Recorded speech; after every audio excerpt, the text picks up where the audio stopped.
ಅಂಬೇಡ್ಕರ್ ಬಗ್ಗೆ ಅಮಿತ್ ಶಾ ವಿವಾದಾತ್ಮಕ ಹೇಳಿಕೆ ವಿಚಾರಕ್ಕೆ ಸಂಬಂಧಪಟ್ಟ ಹಾಗೆ ಕೇಂದ್ರ ಗೃಹ ಸಚಿವ ಅಮಿತ್ ಶಾ ವಿರುದ್ಧ ಕೈ ಕಿಡಿಕಾರಿದೆ.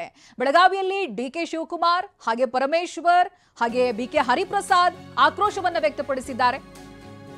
ಪ್ರಜಾಪ್ರಭುತ್ವ ವ್ಯವಸ್ಥೆಗೆ ಅವಮಾನ ಅಂತ ಡಿಕೆ ಶಿವಕುಮಾರ್ ಹೇಳಿದ್ರೆ ಪರಮೇಶ್ವರ್ ಅವರು ಹೇಳ್ತಾರೆ ಅಂಬೇಡ್ಕರ್ರನ್ನ ವಿಶ್ವವೇ ಕೊಂಡಾಡುತ್ತೆ ಅಂತ. ಇನ್ನು ಬಿಕೆ ಹರಿಪ್ರಸಾದ್ ಇದು ಆರ್ಎಸ್ಎಸ್ ಗುಪ್ತ ಕಾರ್ಯಸೂಚಿ ಕೆಲಸ ಅಂತ ಕಿಡಿಕಾರಿದ್ದಾರೆ. ಈ ದೇಶ ಉಳಿಸಂತ ನಮಗೆ ಪ್ರಜಾಪ್ರಭುತ್ವ ಸಂವಿಧಾನದ ರಕ್ಷಣೆ ಎಲ್ಲ ಸಮಾಜಕ್ಕೂ ಸಿಕ್ಕಿರೋದು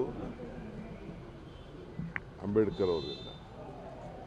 ಅಂಬೇಡ್ಕರ್ ಅವ್ರ ಕಾನ್ಸ್ಟಿಟ್ಯೂಷನ್ ನಮಗೆ ಕೊಟ್ಟೋದಕ್ಕೆ ಇಡೀ ಪ್ರಪಂಚದಲ್ಲಿ ನಮಗೂ ಎಲ್ಲ, ನಾನು ಒಬ್ಬ ದೊಡ್ಡ ಹಿಂದೂ, ದೇವರ ಮೇಲೆ ನಂಬಿಕೆ ಇರೋನು, ಕಾಯಕವೇ ಕೈಲಾಸ ಅಂತೇಳಿ ಬಸವಣ್ಣವ್ರು ನಮ್ಗೆ ಹೇಳ್ಕೊಟ್ಟಿದ್ದಾರೆ. ಅಂಬೇಡ್ಕರ್ ಹೆಸರನ್ನ ಪ್ರತಿಪಾದನೆ, ಸಂವಿಧಾನ ಹೆಸರು ಪ್ರತಿಪಾದನೆ ಮಾಡಿದ್ರೆ ಇನ್ಯಾರು ಮಾಡ್ತಾರೆ? ಅದಕ್ಕೆ ಎಲ್ಲರೂ ಕೂಡ ಅಂಬೇಡ್ಕರ್ಗೆ ಗೌರವ ಕೊಡ್ತಾ ಇದ್ದಾರೆ. ನೀವು ಅಂಬೇಡ್ಕರ್ ಹೇಳಿದ್ರೆ ಅದ್ರ ಬದಲು ದೇವ್ರ ಹೆಸರು ಹೇಳ್ತಾರೆ ಅಂದರೆ ಮುಕ್ತಿ ಸಿಗ್ತದೆ, ದೇವ್ರ ಹೆಸರು ಹೇಳಿದ್ರೆ ಅಂದರೆ ಅಂಬೇಡ್ಕರ್ ಹೆಸರು ಹೇಳಿದ್ರೆ ಮುಕ್ತಿ ಸಿಗಲ್ಲ ಅನ್ನೋ ಮಾತು ಬಂದರೆ ನಮಗಂತೂ ಪ್ರಜಾಪ್ರಭುತ್ವ ವ್ಯವಸ್ಥೆ ಎಲ್ಲರೂ ಕೂಡ ಅವಮಾನ. ಈ ವಿಚಾರದಲ್ಲಿ ಭಾಳ ಚರ್ಚೆ ಅವಶ್ಯಕತೆ ಇದೆ, ನೋಡೋಣ. ಕೇಂದ್ರದ ಗೃಹ ಸಚಿವರು ಸನ್ಮಾನ್ಯ ಅಮಿತ್ ಶಾ ಅವರು ರಾಜ್ಯಸಭೆಯಲ್ಲಿ ಮಾತನಾಡ್ತಕ್ಕಂಥ ಸಂದರ್ಭದಲ್ಲಿ ಅಂಬೇಡ್ಕರ್ ಅವರ ಬಗ್ಗೆ ಬಹಳ ಅವಹೇಳನಕಾರಿಯಾದ ಮಾತುಗಳನ್ನು ಆಡಿದ್ದಾರೆ. ಇಡೀ ವಿಶ್ವ ಅಂಬೇಡ್ಕರ್ ಅವರ ಬಗ್ಗೆ ಪ್ರಶಂಸೆಯ ಮಾತಾಡುತ್ತೆ. ಪ್ರಪಂಚದಲ್ಲಿ ಅತಿ ದೊಡ್ಡ ಪ್ರಜಾಪ್ರಭುತ್ವಕ್ಕೆ ಒಂದು ಸಂವಿಧಾನವನ್ನು ಕೊಡೋದರ ಮೂಲಕ ಇಡೀ ಭಾರತವನ್ನು ಒಗ್ಗೂಡಿಸಿ ಅದರ ಸಮಸ್ಯೆಗಳಿಗೆ ಉತ್ತರಗಳನ್ನು ಕೊಟ್ಟಿರ್ತಕ್ಕಂಥ ಬಾಬಾ ಸಾಹೇಬ್ ಅಂಬೇಡ್ಕರ್ ಅವರ ಬಗ್ಗೆ ಅವರು ಭಾಳ ಲಘುವಾಗಿ ಮಾತನಾಡಿದ್ದಾರೆ.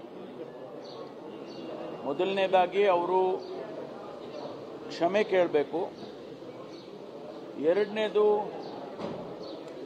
ಬಾಬಾ ಸಾಹೇಬ್ ಅಂಬೇಡ್ಕರ್ ಅವರ ಬಗ್ಗೆ ಇನ್ನೂ ಹೆಚ್ಚಿನ ರೀತಿಯಲ್ಲಿ ಅವರು ತಿಳ್ಕೊಂಡ್ರೆ ಒಬ್ಬ ಗೃಹ ಸಚಿವನಾಗಿ ಕಾನೂನು ರಕ್ಷಣೆ ಮಾಡ್ತಕ್ಕಂಥ ವ್ಯಕ್ತಿಯಾಗಿ ಅವರಿಗೂ ಕೂಡ ಅನುಕೂಲ ಆಗುತ್ತೆ, ಈ ದೇಶಕ್ಕೂ ಅನುಕೂಲ ಆಗುತ್ತೆ. ನಾನು ಇದನ್ನು ಬಹಳ ಒಂದು ರೀತಿಯಲ್ಲಿ ಅವರ ಹೇಳಿಕೆಯನ್ನು ಕಂಡೆಮ್ ಮಾಡೋದರ ಜೊತೆಗೆ ಅವರಿಗೆ ಮುಂದಿನ ದಿನಗಳಲ್ಲಾದರೂ ಸರಿಯಾಗಿ ನಡ್ಕೊಳ್ಳಿ ಹಾಗೆ ಅಂತೇಳಿ ನಾನು ಹೇಳೋದಕ್ಕೆ ಬಯಸ್ತೇನೆ. ಬಾಬಾ ಸಾಹೇಬ್ ಅಂಬೇಡ್ಕರ್ ಅವರು ಗಾಂಧೀಜಿಯವರ ಜೊತೆಯಲ್ಲೂ ಕೂಡ ಅನೇಕ ಭಿನ್ನಾಭಿಪ್ರಾಯಗಳನ್ನು ಇಟ್ಕೊಂಡಿದ್ರು. ಆದರೆ ಅದು ಒಂದು ಕಡೆ ಆದರೆ ಬಾಬಾ ಸಾಹೇಬ್ ಅಂಬೇಡ್ಕರ್ ಅವರ ವ್ಯಕ್ತಿತ್ವದ ಬಗ್ಗೆ ಅವರು ಮಾತನಾಡಿದ್ದಾರೆ. ದೇವರೇ ಪ್ರತ್ಯಕ್ಷ ಆಗ್ತಾ ಇದ್ರು, ನೀವು ದೇವರನ್ನ ಅಂಬೇಡ್ಕರ್ ಅವ್ರ ಬಗ್ಗೆ ದೇಶದ ಕಡಿಪಾರ್ ಗೃಹ ಮಂತ್ರಿಗಳು ಪಾರ್ಲಿಮೆಂಟಲ್ಲಿ ಮಾಡಿ ಕೊಟ್ಟಿರ್ತಕ್ಕಂಥ ಹೇಳಿಕೆ ನೋಡಿದಾಗ ಇದು ಬಾಯ್ತಪ್ಪ ಕೊಟ್ಟಿರ್ತಕ್ಕಂಥ ಹೇಳಿಕೆ ಅಲ್ಲ.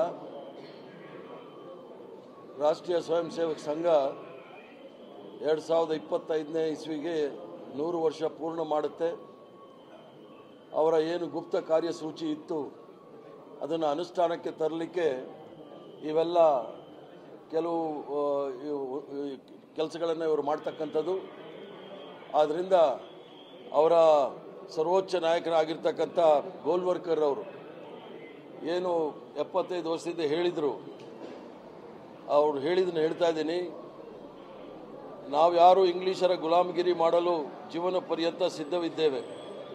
ಆದರೆ ದಲಿತ, ಹಿಂದುಳಿದ ಮುಸ್ಲಿಮರಿಗೆ ಸರಿ ಸಮಾನವಾದ ಅಧಿಕಾರ ಕೊಡುವುದಾದರೆ ನನಗೆ ಅಂಥ ಸ್ವಾತಂತ್ರ್ಯ ಬೇಡ ಅಂತೇಳಿ ಗೋಲ್ವರ್ಕರ್ ಹೇಳಿರೋದನ್ನು, ಅವರ ಸಿದ್ಧಾಂತವನ್ನು ಅನುಷ್ಠಾನಕ್ಕೆ ತರಲು ಒಂದು ಹೆಜ್ಜೆಯನ್ನು ಅಮಿತ್ ಶಾ ಅವರು ಇಟ್ಟಿದ್ದಾರೆ.